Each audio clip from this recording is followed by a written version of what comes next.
Olá, boa noite.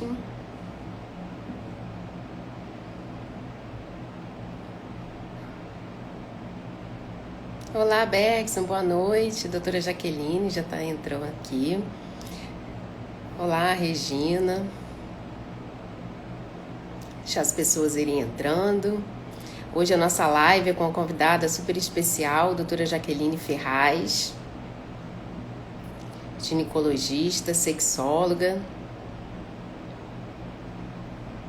Vamos falar, o tema da nossa live é menopausa sem mistérios, que é um tema mariana. Deixa eu aqui para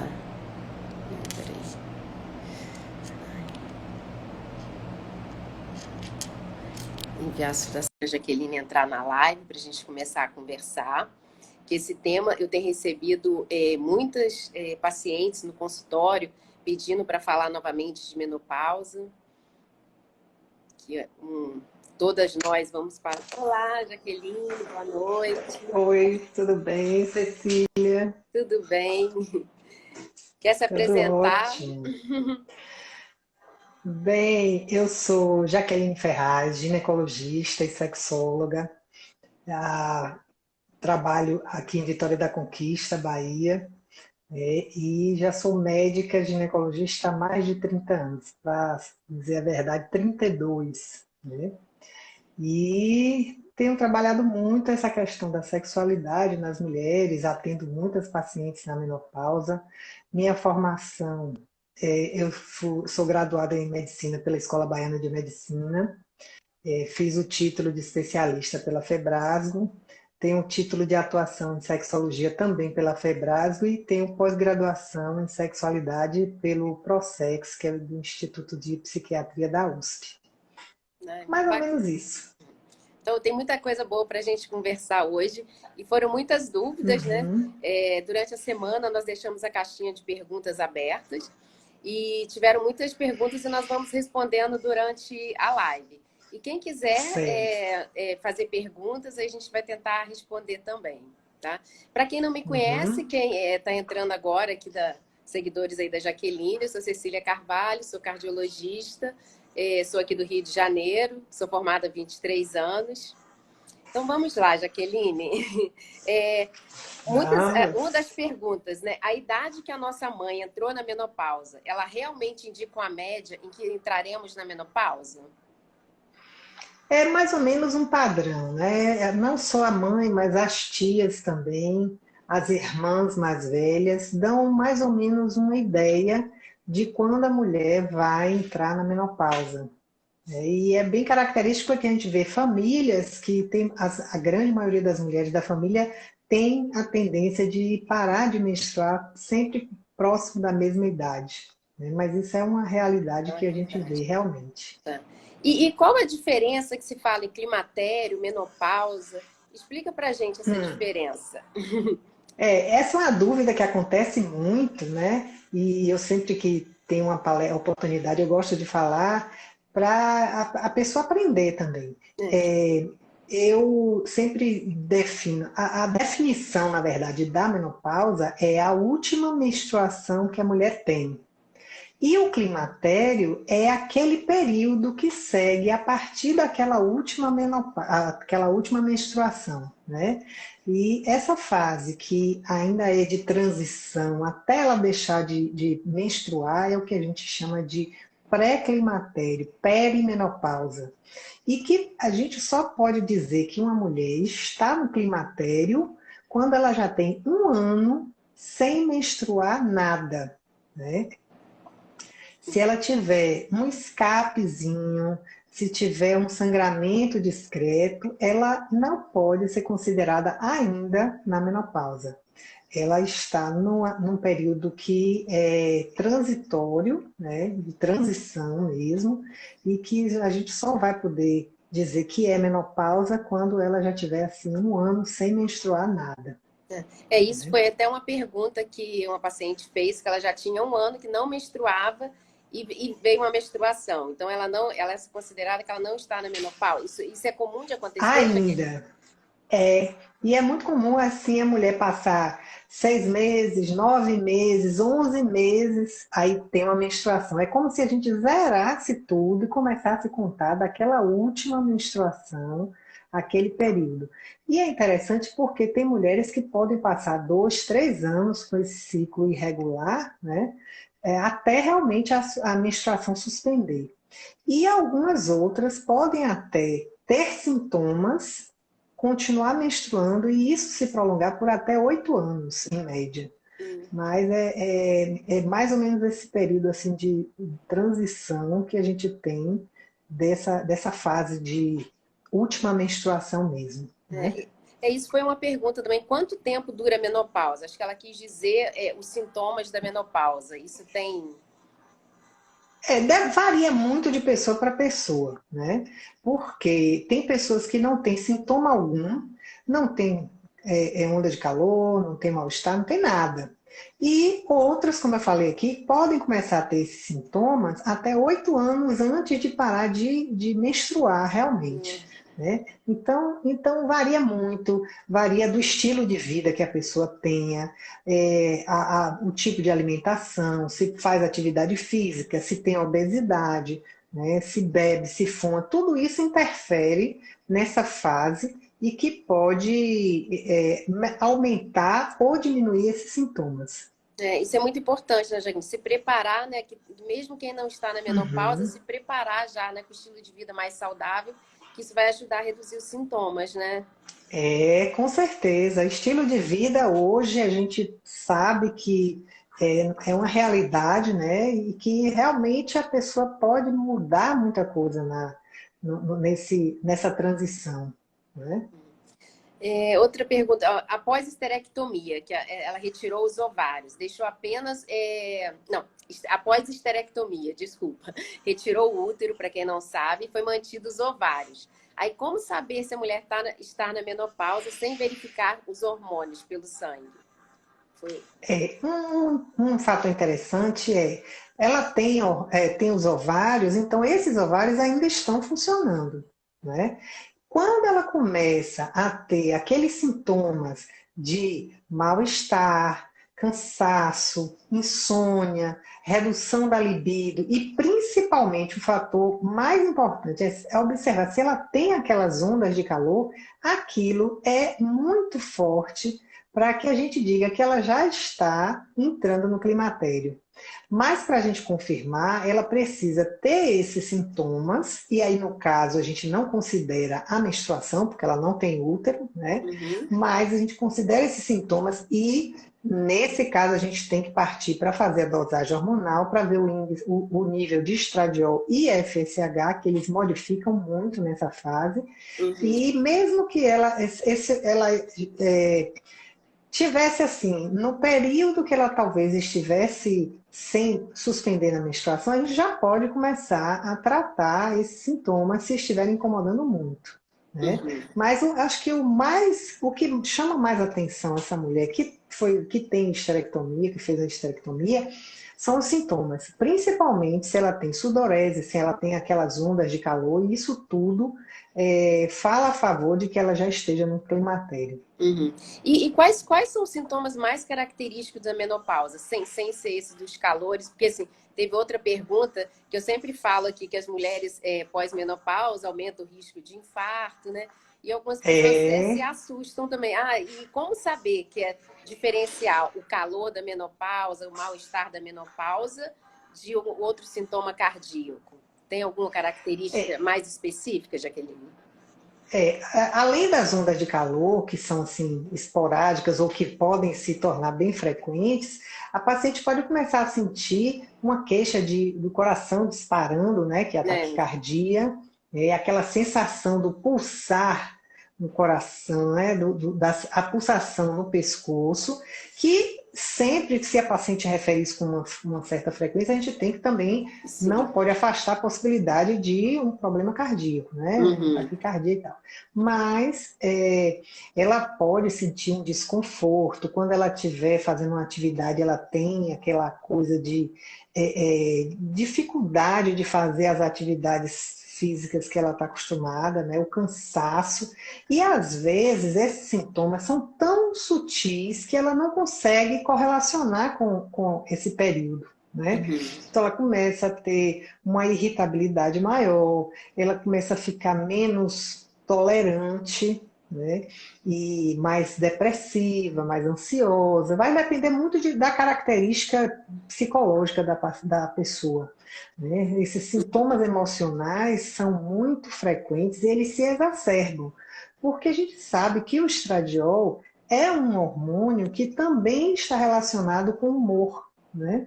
Então a gente produz, quando a gente tem a parte de produção de estradiol, a gente consegue ficar mais tranquila, né? Então ela vai Uhum. se sentir assim, como se ela tivesse em ebulição por dentro, aquele nervoso, aquela irritação, aquela insônia, aquela irritabilidade. Ela quer realmente explodir e fica muito responsiva, assim, ela reage às vezes de uma forma muito brusca, Uhum. né? Então esse fator hormonal, emocional conta muito. Uhum. Mas também a gente percebe que ela começa a ficar mais distraída, começa a ter uma memória mais falhando, né? Uma dificuldade de se concentrar. Então, os sintomas cognitivos, como a gente chama, também são muito presentes, né? Uhum. Além do que, ela vai ter muita mais dificuldade para dormir, né? Ou ela demora para pegar no sono e dorme mais tarde, ou ela até que dorme no horário habitual, mas ela acorda no meio da noite, aí tem dificuldade de conciliar o sono de novo, né? Uhum. Ou então faz aquele soninho assim bem superficial que qualquer ruído desperta ela.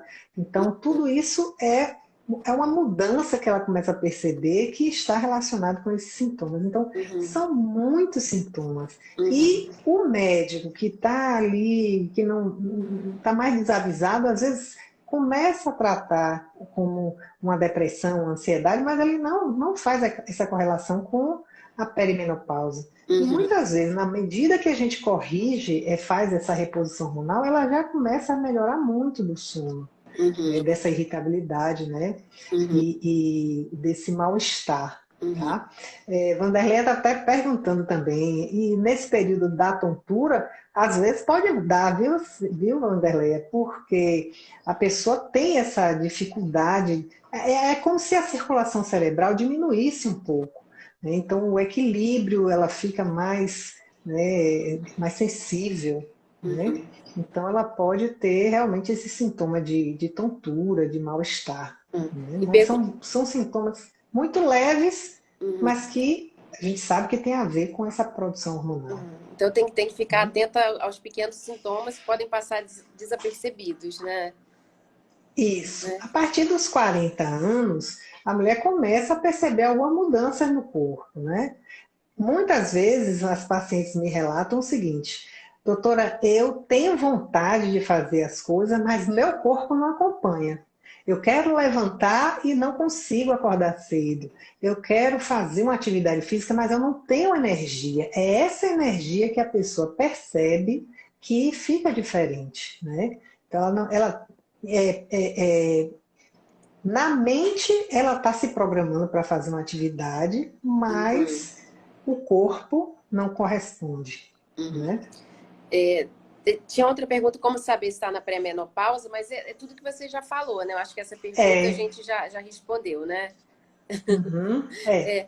E tem pacientes também tem umas que me falam muito, que ela ficou preocupada, as ondas de calor noturna, calor e frio à noite. Isso também é comum, né, Jaqueline? uhum. Pode ficar. E pode acontecer, né?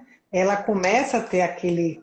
E às vezes não é nem uma onda de calor assim muito intensa, mas que ela percebe que ela se cobre, daqui a pouco ela sente calor, mas um calor que não é aquela onda característica que vem no rosto, mas ela sente um calor diferente, aí se descobre. Uhum. Isso muitas vezes desperta ela, Uhum. né? Aí ela se descobre. Daqui a pouco a temperatura do corpo baixa e ela vai e se cobre de novo, ela sente Uhum. frio. Então, essa variação de temperatura, né, tem muito dificultar o sono. Ela já está com sono leve, aí Uhum. tem essa onda de calor, ela vai acordar, vai tirar a cobertor, vai se cobrir de novo. Então isso deixa ela com um sono assim muito irregular. Ela não consegue aprofundar esse sono, ela não chega na zona, naquela zona que a gente chama de sono profundo. E se Uhum. ela não chega nessa fase, ela não consegue relaxar, ela não consegue descansar. É por isso que ela já acorda cansada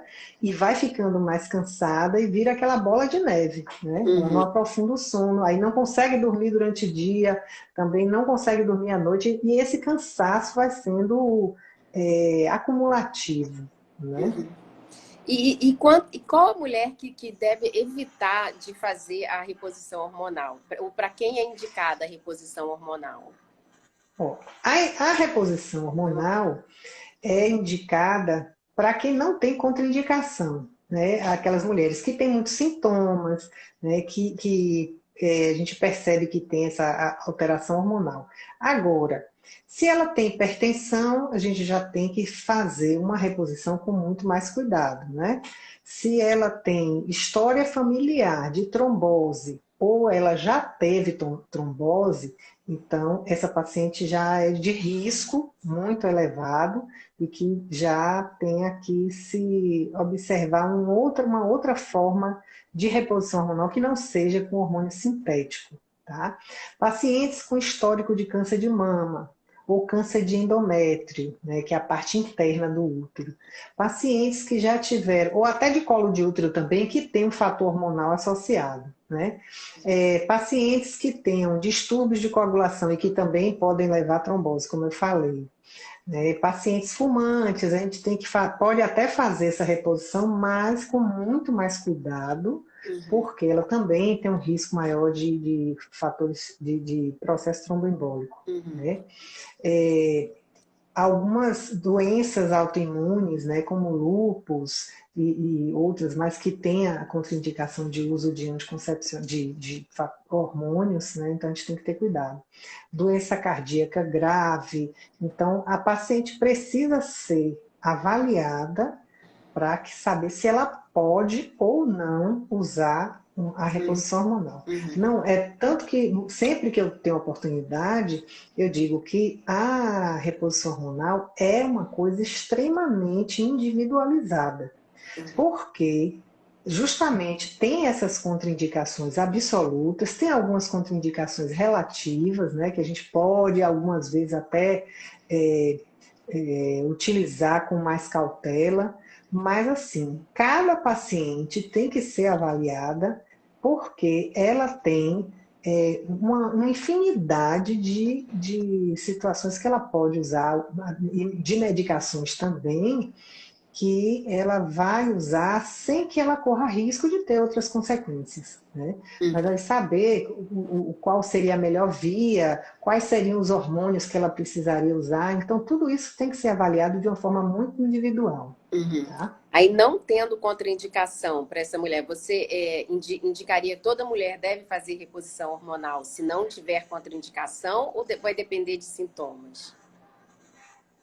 Eu acho que é muito vantajoso se fazer a reposição hormonal, porque, na verdade, a gente usa a reposição, a gente indica a reposição não só para os calores, como a maior parte das pessoas pensam. Nós temos o uso da reposição hormonal como uma prevenção também de outras doenças. Uma delas é o infarto do miocárdio, né? O infarto cardíaco. E por quê? O estradiol é um hormônio que tem um poder anti-inflamatório.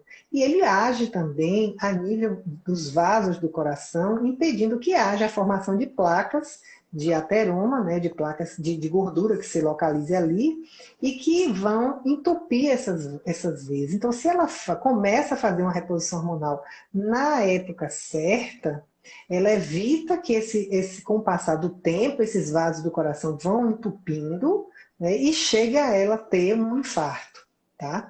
Outra coisa que é importante é, se ela tem uma história familiar de osteoporose, é uma paciente que já tem tendência a fazer uma osteoporose, a reposição hormonal já previne essa perda de massa óssea. Porque assim, o osso ele é produzido É como se você estivesse produzindo osso e estivesse retirando parte dele. Quando você entra na menopausa, no climatério, as células que produzem osso, elas trabalham menos do que aquelas células que tiram osso, que tiram a matriz óssea, né? Então você vai tendo um desgaste maior do que você constrói o osso. Por isso que ele começa a ficar cheio de buracos, vai ficando frágil e com isso quebra.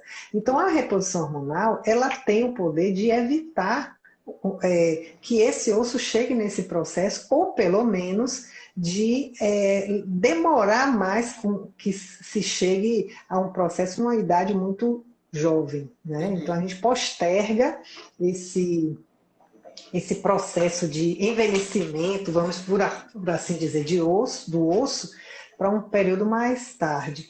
E a gente vê que as pacientes que têm feito a reposição hormonal, elas têm uma prevenção de osteoporose muito maior do que aquelas que não usam. Tá? Então isso aí também já uma das indicações. E também hoje já se tem falado muito da prevenção do Alzheimer, porque também o estradiol ele mantém esses vasos cerebrais mais funcionantes. Então a circulação cerebral é preservada e aí também vai fazer com que essas terminações nervosas possam funcionar de uma forma mais intensa, né? Então, na verdade, a reposição hormonal pode ser feita para para um tratamento preventivo também, né?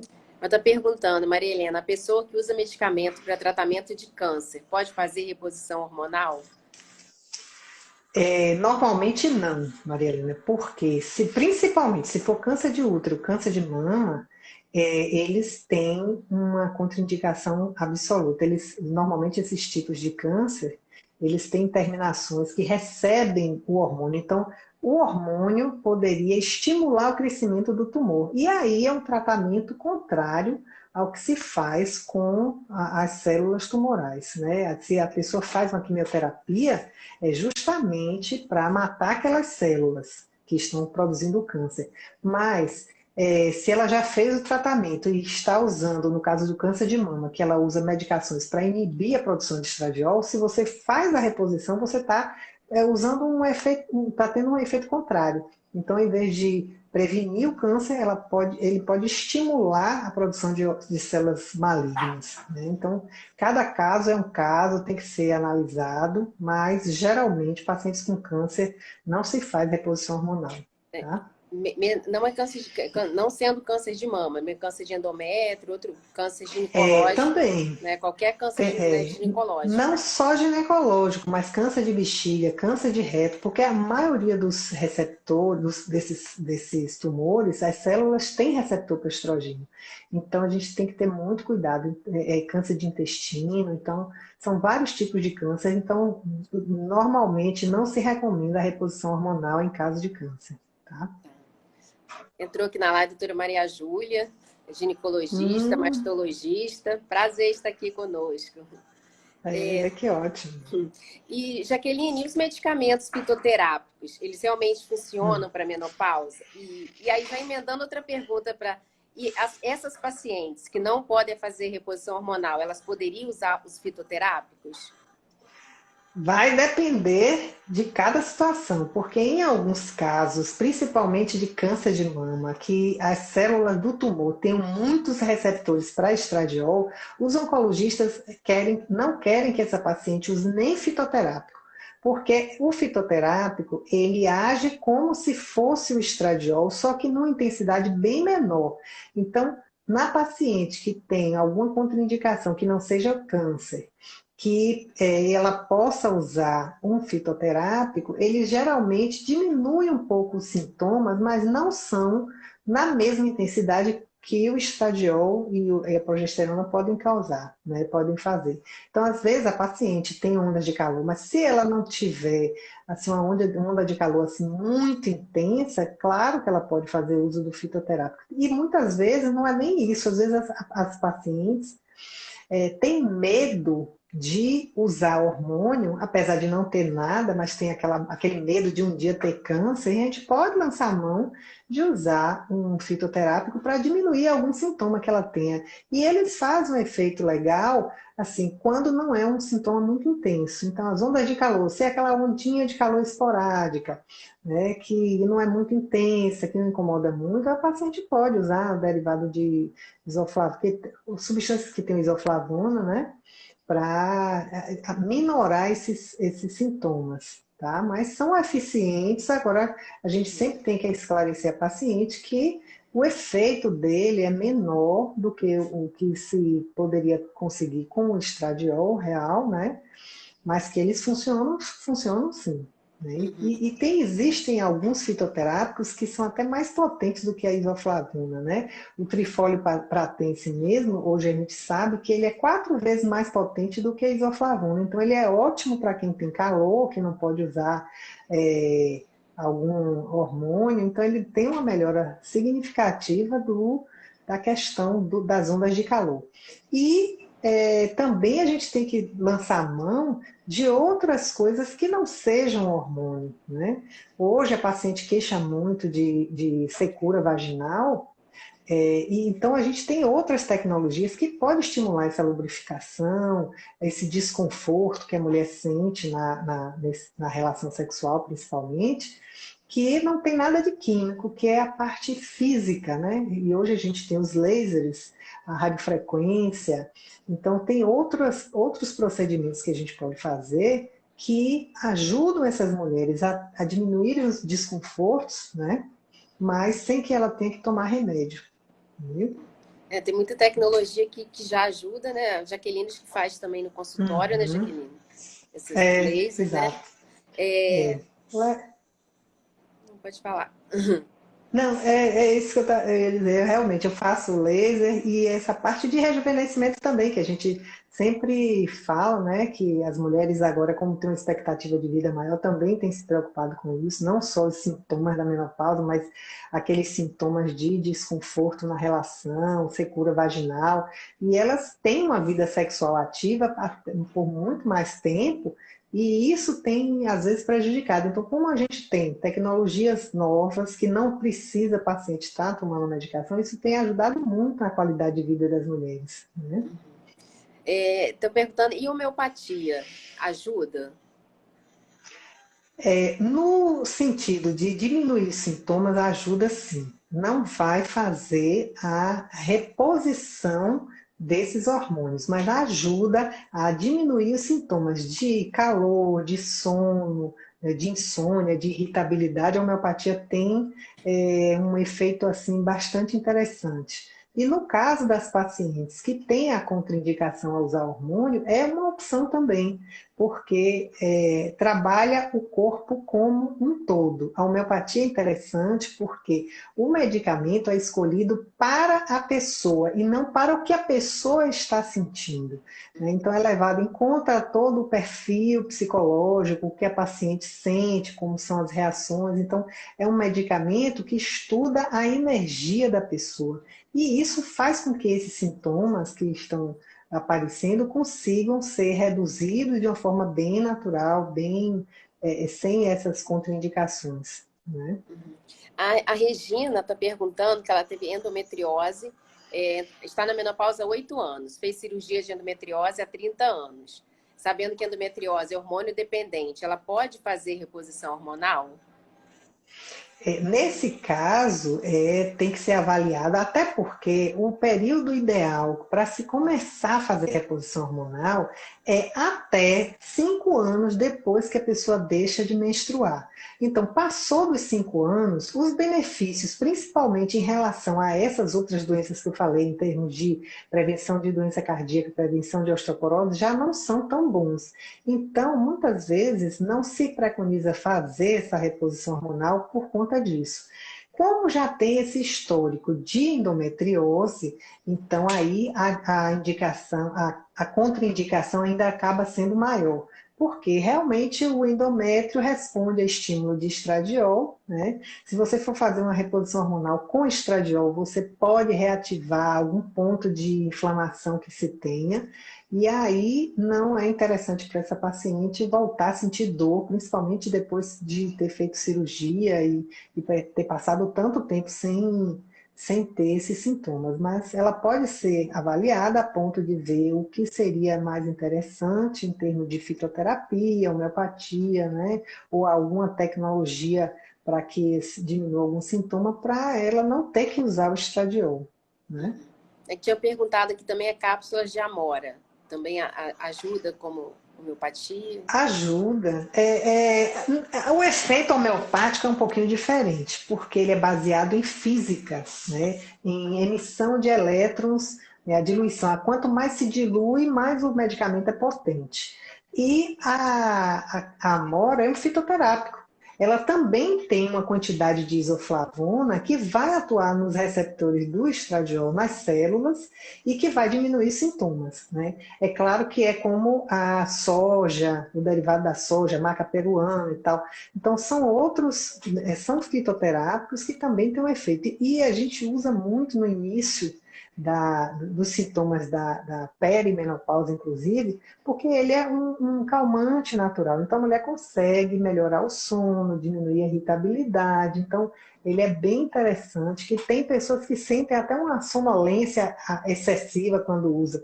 Mas para o início, que ainda não tem sintomas muito intensos, ele é uma boa opção, é fácil de encontrar, é um medicamento barato e que pode ajudar muito a evitar esses sintomas. Ai, que Né? bom. Tanto a cápsula de amora quanto o chá também. Eles falam muito do chá da força Eu da amora. prefiro a amora em cápsula ou em gotas, que é o concentrado, porque eu, inclusive, estava conversando com um farmacêutico que faz essas manipulações e ele dizendo o seguinte, que para ter a mesma concentração que a gente tem no extrato de amora em relação ao chá, a gente teria que tomar, em média, 3 a 5 litros de chá para Nossa. conseguir o mesmo efeito de uma cápsula. Eu acho que ninguém consegue tomar 5 litros de chá por Não. dia, né? Então, 20 gotas, uma cápsula é muito mais fácil do que você tomar tanto chá, né? E aí vai passar o dia todo fazendo xixi que realmente não vai conseguir ter o efeito que quer, né? Outra pergunta, Jaqueline, mulheres com infecção urinária de repetição, ela tem indicação de reposição hormonal? Isso é muito comum também, né? Às vezes, o que a gente chama de infecção urinária de repetição pode ser considerado, se for uma mulher menopausada já de muito tempo, isso aí, na verdade, tem um outro termo, é uma outra situação. É o que hoje a gente chama de síndrome geniturinária da menopausa. Na verdade, o epitélio, a mucosa que reveste a uretra, ela é muito fininha e muito parecida com a mucosa da vagina. Né? Então, à medida que a mulher para de menstruar, ela vai perceber que a mucosa vaginal vai ficar mais fininha, vai ficar mais ressecada. E isso acontece também na uretra. Por isso que quando a paciente começa a fazer reposição hormonal ou que usa um creme vaginal à base de hormônio, esse desconforto da urina melhora. Muitas vezes a gente pega no consultório pacientes com essa queixa de que está tendo infecção urinária com muita frequência, mas na verdade ela não tem infecção urinária. Se você fizer uma urocultura, até um sumário de urina vem lá normal. Mas ela tem a queixa de que quando ela urina, ela sente aquele queimor, né? Aquele peso no pé da barriga, como a gente ouve muito aqui no interior. E assim, essa queixa é muito frequente porque a mucosa da uretra está fininha, e quando essa urina passa, principalmente se essa urina é mais concentrada, quando essa urina passa aí, ela vai perceber queimar. Então ela sente um ardor que não é de infecção, mas sim um ardor de queimação mesmo, porque aquela mucosa está muito fininha. Quando ela faz essa aplicação de um creme vaginal à base de hormônio, ou se ela usa algum fitoterápico também que tem efeito, ou começa a fazer a reposição hormonal, ela tem melhora. No caso das mulheres que não podem usar o hormônio, o laser tem vindo para ajudar muito essas pacientes. A radiofrequência também. Por quê? Porque elas vão estimular as células que vão produzir colágeno a aumentar essa produção e isso vai hidratar e fazer com que essa mucosa cresça e fique mais resistente. e isso vai diminuir esses sintomas assim em pouco tempo. Em 3, 4 meses, essa paciente já está sem queixa. Se é uma paciente que tem infecção urinária confirmada, ela também tem uma melhora com a reposição hormonal, porque essa mucosa fica mais hidratada, né? E também vai ter como se fosse uma barreira para se melhorar dessa infecção. A própria mucosa serve como uma barreira. Então, isso ajuda muito essa paciente. E ela deve ser avaliada, deve ver a parte imunológica, porque na menopausa, se a gente for olhar a flora vaginal, existe uma redução da quantidade de lactobacilos, tanto a nível vaginal quanto a nível de bexiga e uretra, que faz com que essas bactérias que estão aí possam penetrar na mucosa e causar infecção.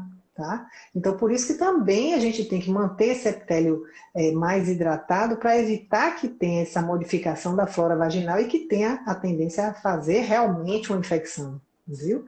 Mas é tudo para melhorar essa qualidade de vida dessa paciente. O laser, ele é feito no consultório, a gente nem tinha falado nisso antes, mas tem quantas sessões que ela teria que fazer? Tem alguma anestesia? É simples de fazer, Jaqueline? É um procedimento bastante simples. É em torno de 30 minutos que a gente faz, né? Se a paciente já está na menopausa, o ideal é que sejam feitas 3 sessões, com intervalo entre 30 e 60 dias.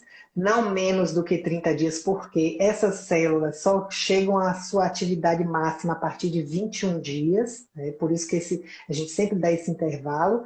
E não precisa de anestesia, não dói. A sensação que a paciente tem é de um pouquinho de calor dentro da vagina, porque a gente introduz um aparelho, né, como se fosse um tubo mesmo, para fazer os disparos. Não afeta o colo do útero, porque existe uma transmissão em 360 graus, né, para essa dispersão do laser, ou então em 90 graus, quando a gente quer trabalhar mais a mucosa de uretra, de parede de bexiga, porque melhora a musculatura também, né? E aí essa paciente faz o procedimento e vai para casa. Então ela não sente dor, não sente incomodar. Quando a gente faz um pouquinho de laser, aplicação do laser na entrada da vagina, às vezes dá um pouquinho de desconforto, mas como é uma coisa rápida, eu nem faço nada de anestésico, porque não precisa. Mas assim, a paciente sai de lá, vai para casa, suas atividades normais, pode fazer ginástica. A única recomendação de não fazer é ter relação sexual durante 7 dias. Eu sempre peço que volte com 7 dias para eu dar uma olhada, porque às vezes essa paciente começa a ter mais umidade na região da vagina e ela pensa até que é um corrimento, né? Mas na verdade é porque ela está mais hidratada e ela está tendo um transudato, quer dizer, está tendo extravasamento de líquido para dentro da cavidade vaginal, como uma lubrificação, como se ela estivesse no período fértil, né? E tem pacientes que têm uma reação muito boa que drena bastante, né? Mas isso não é normal. Ela não precisa usar creme vaginal, não precisa nada. Que resultado bom. É usado também para incontinência urinária, né, Jaqueline? O laser. Justamente porque a gente trabalha a parede anterior da vagina, a gente estimula essas células e principalmente porque o esfíncter que prende a urina, ele também tem colágeno e a gente perde em torno de 3% de colágeno por ano a partir de 30 anos, 40 anos. Então, esse esfíncter, essa válvula que segura a urina, ela às vezes perde tanto colágeno que ela fica um pouquinho aberta.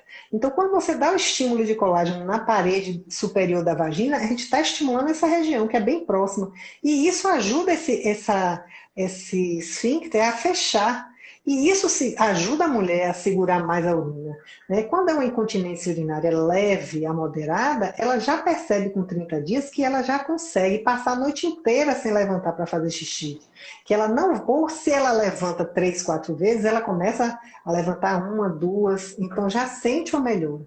Depois da terceira sessão, ela vê que ela consegue melhorar bastante, mesmo que ela tenha uma incontinência que precise uma cirurgia, né? E que algumas vezes é necessário. Mas, mesmo que ela faça a cirurgia, a recuperação dela é muito melhor, porque ela está com aquela mucosa bem hidratada, ela tem uma cicatrização melhor, existe um fortalecimento dessa musculatura de músculo de vagina e da sustentação da bexiga, que ajuda ela a melhorar em todos os sentidos.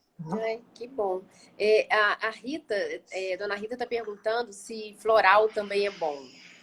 Tem algum estudo O com floral? floral, existe um efeito. O floral, se a gente fizer um comparativo com a homeopatia, é um medicamento que tem uma diluição bem menor e um efeito mais superficial, quer dizer, mais leve. A medicação homeopática, quanto mais se dilui, mais dinamiza, que é chacoalhar esse medicamento, ele tem um poder de ação mais profundo que mexe, inclusive, com o emocional da pessoa.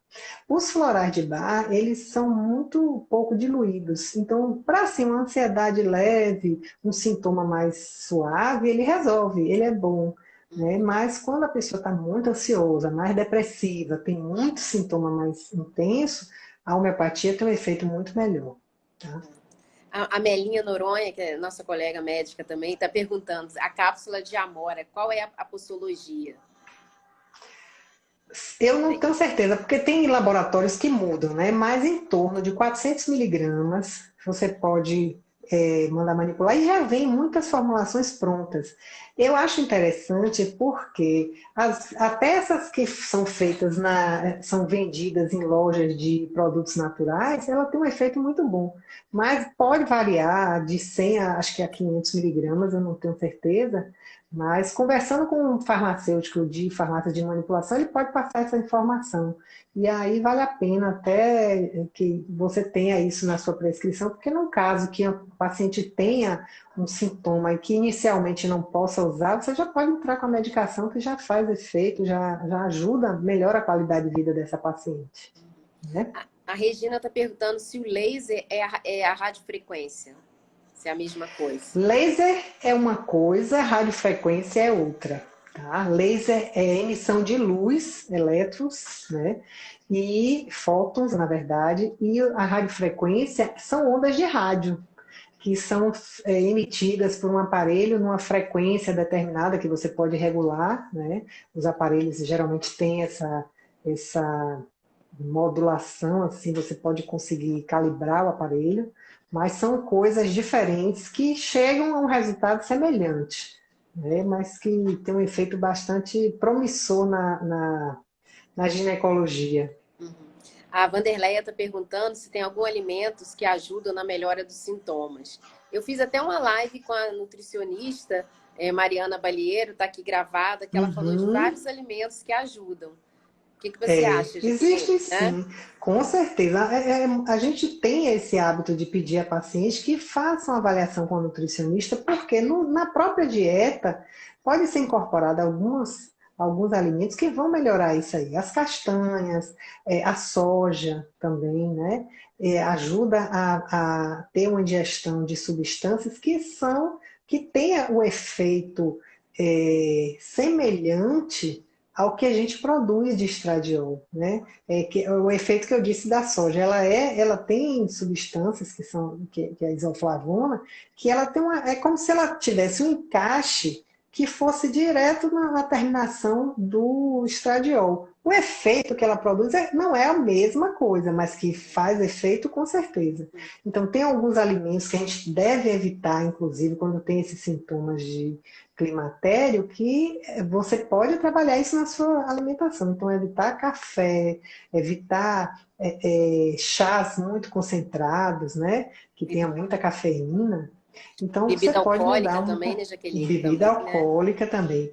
A bebida alcoólica até que dá uma relaxada no início, mas ela tem um efeito rebote. Ela pode levar essa paciente a se sentir mais deprimida, mais ansiosa, e quando passa o efeito é que ela vai perceber como isso fez mal, né? Mas eu acho que vale a pena assistir a live de Da Cecília com Mariana. essa nutricionista. Tá gravada no Exato. IGTV, Vanderleia. Depois vai lá Ótimo. e vê direitinho. E que pergunta também Uhum. que muda muito é a libido, Jaqueline. Aí eu pergunto, o que fazer para melhorar a libido nessa fase? Aí a reposição hormonal realmente ajuda muito, tá? Porque você só produz testosterona, que é o hormônio responsável pela libido, a partir do estradiol. Se você não tem estradiol, não tem como você produzir testosterona. tá? Algumas mulheres que têm contraindicação a usar estradiol também não podem usar testosterona. Porque se você usa testosterona, uma parte dela pode voltar a se transformar em estradiol, tá? Principalmente quem tem câncer de mama, né? Quem teve, tratou. Mas assim, a reposição ajuda, porque você repondo o estradiol, você vai começar a produzir um pouquinho mais da testosterona. Em alguns casos, a paciente estando já no climatério, a gente pode fazer na perimenopausa, né, no pré-climatério e climatério, a gente pode fazer a reposição da testosterona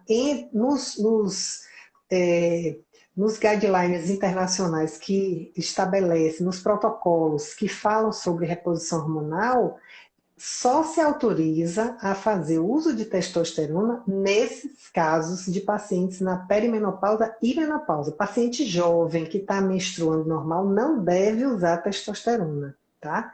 Mas se ela tem, além dessa alteração hormonal, ela tem questões de relacionamento, ela tem que trabalhar isso com um terapeuta, né? Um terapeuta sexual, às vezes, tem um acompanhamento com um psicólogo, porque muitas vezes você vem carregando coisas desde sua adolescência e que quando chega na época da perimenopausa, menopausa, aí explodem. É porque nessa fase a mulher acha que está envelhecendo, que está perdendo o seu vício, que ela não é uma mulher mais desejável.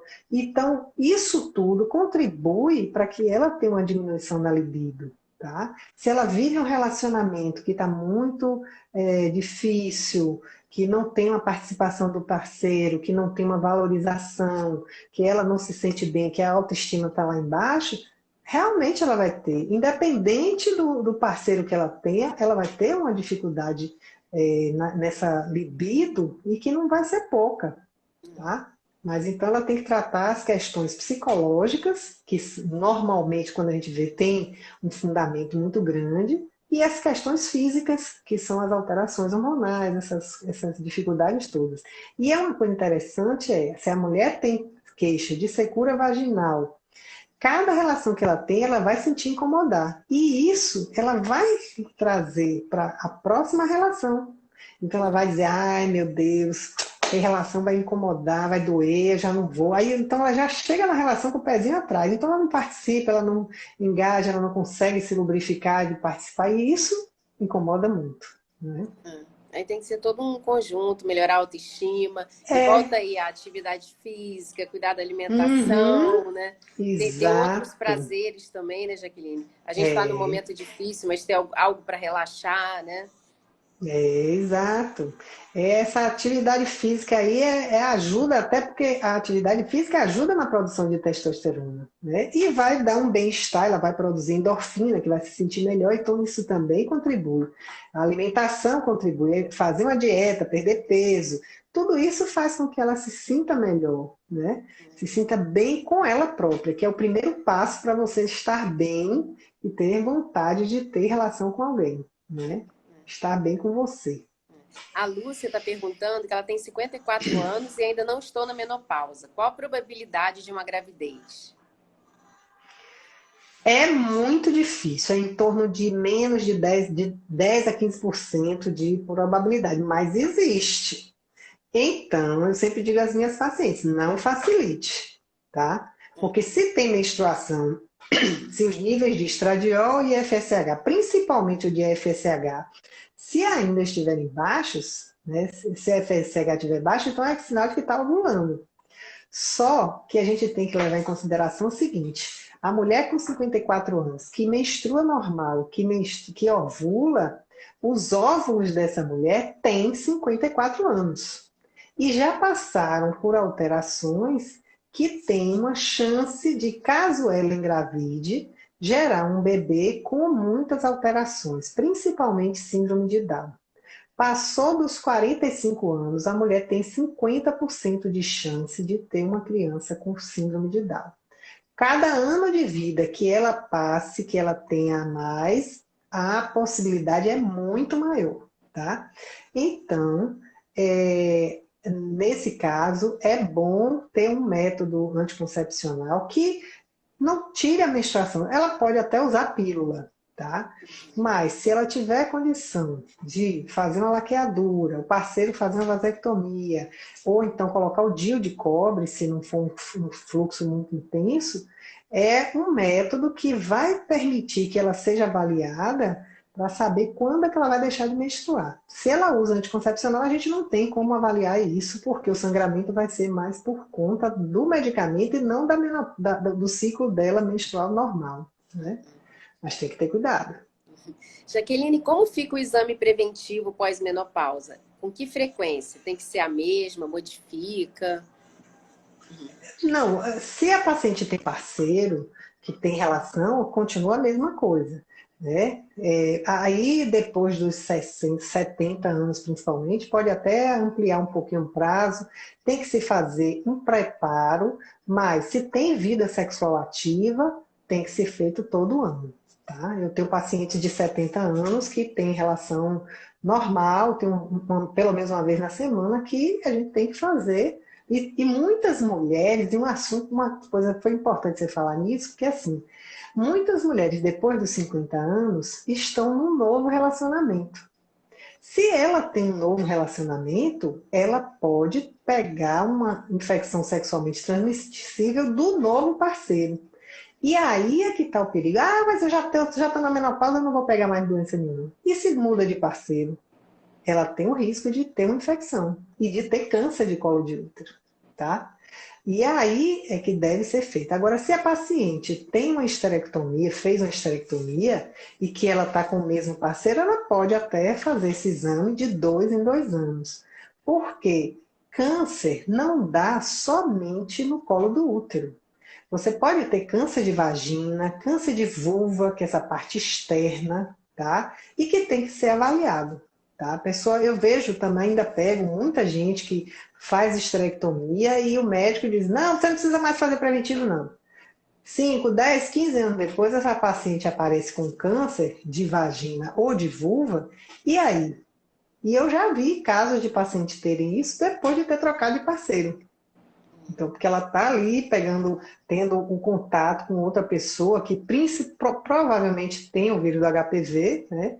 E que passou para ela, como a imunidade nessa região diminui com a idade, ela vai ter mais chance de desenvolver um câncer de colo de útero do que um paciente mais jovem, né? Que tem um epitélio mais resistente, né? Então ela deve continuar fazendo. Se tem com parceiro, continua fazendo todo ano, porque é a oportunidade que tem de ir ao ginecologista, pedir os exames. Na verdade, hoje em dia, o ginecologista é quase que o clínico, né, da mulher, né? Fazer a mamografia anual, fazer uma ultrassonografia. Eu acho que é importante manter o seu atendimento anual, viu? Pelo menos anual. E se fizer reposição hormonal, tem que ser semestral. Tá? Ela tem que ir ao ginecologista, pode até não precisar fazer preventivo de 6 em 6 meses, mas que ela tem que ir a ele para ver como é que está a dosagem, se o hormônio está sendo eficiente, como é que ela está sentindo. Acho que isso aí é interessante fazer. Tá? Porque o câncer aumenta a incidência de câncer pós-menopausa? Aumenta. E aumenta muito se a paciente deixa de fazer exame e principalmente a partir dos 60 anos. Né, que é onde a gente vê câncer de endométrio, câncer de colo de útero, câncer de mama, que é a oportunidade que o ginecologista tem de fazer essa triagem, né? Então, vamos manter os exames ginecológicos anuais, preventivo, né? Exatamente. A Rita, dona Rita perguntando se você pode falar sobre implante hormonal. Você tem experiência ou não? Não usa, Jaqueline? Eu não Isso tenho, é meio controverso, assim, né? Eu inclusive tenho conversado com alguns colegas, eu tenho interesse até em estudar um pouco mais sobre isso, porque eu vejo assim, é uma nova forma de se fazer reposição hormonal, mas virou moda. Né?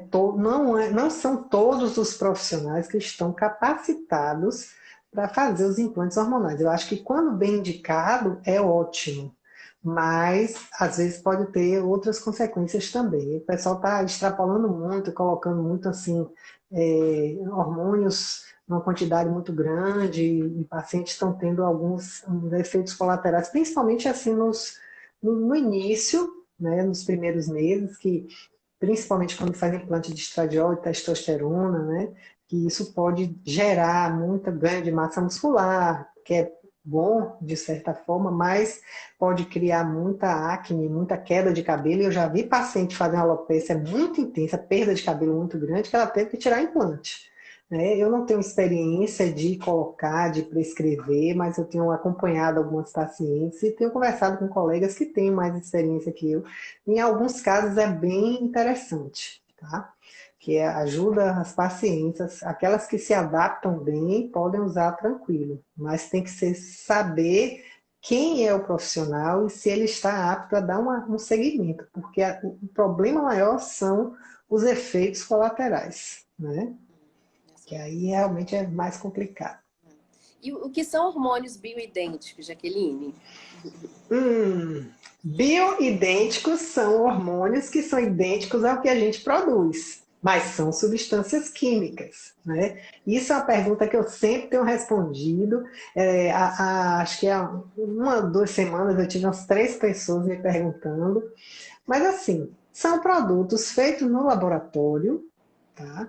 E que são semelhantes ao que a gente produz. A estrutura do hormônio é igual a do estradiol. Então a gente tem aí de bioidêntico, estradiol bioidêntico, progesterona e testosterona. Tá? São os que são os mais comuns. Então, eles, quando entram no nosso organismo, eles têm o efeito igual ao que é o hormônio que a gente produz, mas são substâncias químicas do mesmo jeito. Existe muita gente falando que prescreve, porque eu prescrevo um bioidêntico, como se isso fosse uma coisa diferente do outro mundo, mas todo mundo hoje está praticamente prescrevendo bioidêntico. A reposição hormonal hoje, você não vê mais se fazer hormônio que não seja estradiol, né? Então, hoje a gente está usando muito estradiol, né? Depois daquela pesquisa WHI, que foi aquele estouro de índice de câncer de mama, que saiu no Fantástico e tudo, então nós usávamos estrógenos conjugados, que eram estrógenos extraídos da urina de éguas, mas que tinham outros tipos de hormônios associados, e hoje não, a gente usa o purificado, estradiol, que é puro, que é parecido com o que a gente produz, a mesma fórmula, e que é uma substância química como outra qualquer, mas é que é mais parecido com o que a gente produz. Aí vai ter menos efeito colateral porque vai ser mais parecido, né? Exato, exato, porque o que é extraído da urina de cabra, o que era extraído da urina de éguas, tinham outras substâncias, outros tipos de derivados de estradiol que não eram compatíveis com a nossa saúde. Então, muitas vezes tinha pessoas que tinham efeitos colaterais e que a gente não sabia por que era. Mas na época era a única coisa que a gente tinha, né? Mas agora praticamente ninguém usa mais essas formulações que não sejam com estradiol. E testosterona e progesterona também. A última pergunta aqui da nossa listagem aqui. Quais os prós e os Hum. contras da reposição hormonal? Acho que a gente já falou, mas... A gente falou um pouquinho, mas vale repetir. Em prol, eu conto. Principalmente melhora da qualidade de vida, tá? Isso aí é marcante. Melhora do sono, melhora até da hidratação da pele, fica diferente. A pele fica mais brilhosa, o cabelo, mais disposição para fazer as atividades, mais vontade de ter relação, né? Mais disposição, né? E a qualidade de vida como um todo, né? A produtividade e tal. Agora, contra tem, assim, se não for bem indicado, a questão do risco maior de trombose, do risco de câncer de mama, né? E de desenvolver algumas outras doenças que estejam relacionadas a essa patologia, no caso das doenças autoimunes. Por isso que eu sempre reforço, cada caso é um caso, deve ser avaliado individualmente para que cada pessoa tenha o melhor, possa usufruir melhor da reposição hormonal ou não, né? O tipo de reprodução, de reposição. Tá? Se a irmã, tia, teve câncer, não foi a mulher, ela pode fazer reposição ou não? Isso é uma dúvida até minha. Alguns mastologistas e oncologistas até que permitem, né? Mas tendo feito todo aquele mapeamento de saber se esse tumor está relacionado com tem terminações, tem receptores para hormônio, né? Aí eles podem até liberar, mas no geral eles pedem para não se usar, né? A gente vê que a incidência maior é quando é mãe e irmã, tá? Tias, primas, avó, já é um grau de parentesco um pouquinho Uhum. mais longe, que aí entra no risco geral de câncer da população, né? As mulheres que têm câncer têm histórico de mãe ou irmã com câncer de mama, elas têm 10% a mais de chance em relação à população em geral de desenvolver um câncer de mama também, né? Mas não é que ela vai ter, e se Uhum. tomar hormônio vai ter, não é isso. Tem algumas pessoas que têm câncer de mama, fazem cirurgia, tratamento e tudo, e depois continuam usando a reposição porque o tumor não tinha nenhum receptor para hormônio, né? Uhum. Vamos ver se tem mais alguma pergunta para a gente responder. Uhum. Gosto muito. A Aline está falando que no SUS, o preventivo, se está tudo bem, é recomendado a cada 3 anos. Qual a sua opinião, Jaqueline? A gente tem que ver que no SUS nós temos uma situação diferente. Quem colhe o exame é uma enfermeira, quem olha a citologia é um bioquímico, que por lei não poderia ser feito, né? É um laudo médico. Está aí a lei do ato médico, que o Conselho Federal de Medicina, inclusive, não recomenda que a gente aceite esses laudos que são assinados por bioquímico, farmacêutico, biomédico, que não tem uma assinatura do médico para se responsabilizar pelo laudo. E muitas vezes a gente que está no serviço público e pega um laudo desse, a gente acaba se responsabilizando se aceitar. Ainda tem isso, né? Então, eu acho que precisa sim fazer, mas eles não têm a capacidade de fazer isso todo ano, né? Quantos milhões de habitantes temos, de mulheres? Então é a forma que tem. Pelo menos faz 2 exames. Deu normal? Se não muda de parceiro, tudo bem. Pode se fazer até 3 anos. Mas, segundo os dados do Instituto Nacional do Câncer, quando você amplia, você pode aumentar a chance dessa mulher ter uma lesão. E muitas vezes, por conta de esse laudo ser visto por um bioquímico, pode passar desapercebido alguma lesão que ele não tenha condição de avaliar, né? Então, por isso que a gente ainda fica com o pé atrás. Eu não sou adepta desse protocolo. Tanto que eu também não sou adepta do protocolo de começar a fazer exame de mamografia a partir dos 50 anos. Eu sigo a recomendação da Sociedade Brasileira de Mastologia, que é, a partir dos 40 anos, todo ano fazer sua mamografia. Abaixo dessa idade, a partir dos 35, faz a primeira e repete a cada 2 anos, tá? Mas o preventivo eu ainda acho que deva ser anual, tá? A Luciene Aguiar queria saber se você poderia falar sobre o Libian. Libian, na verdade, é a tibolona. A tibolona é um tipo de hormônio, mas só que ele, ao invés de se juntar, de se conectar no receptor de estradiol, que é mais presente tanto na mama quanto no útero, ele tem um receptor para se conectar nos receptores de testosterona, tanto que eles atuam mais nos músculos, nos ossos, no cérebro e aumentam a produção da testosterona, que no próprio organismo ela é convertida em estradiol, por isso que melhora os sintomas, né? É um medicamento que já tem um bom tempo no mercado, tem um efeito muito bom, tem mulheres que se adaptam muito bem a ele, né? E que às vezes até não conseguem tomar o estradiol, mas conseguem usar a tibolona com efeito melhor. E tem um lance que é interessante, como ele estimula a produção de testosterona, ele melhora a libido. Então a gente vê às vezes uma mulher com um efeito melhor com a tibolona do que com o estradiol, né? Mas se bem indicado, é um ótimo medicamento, tá? Jaqueline, foi ótimo, está acabando o nosso tempo. Foi ótimo, foi um Uhum. prazer estar você aqui conosco.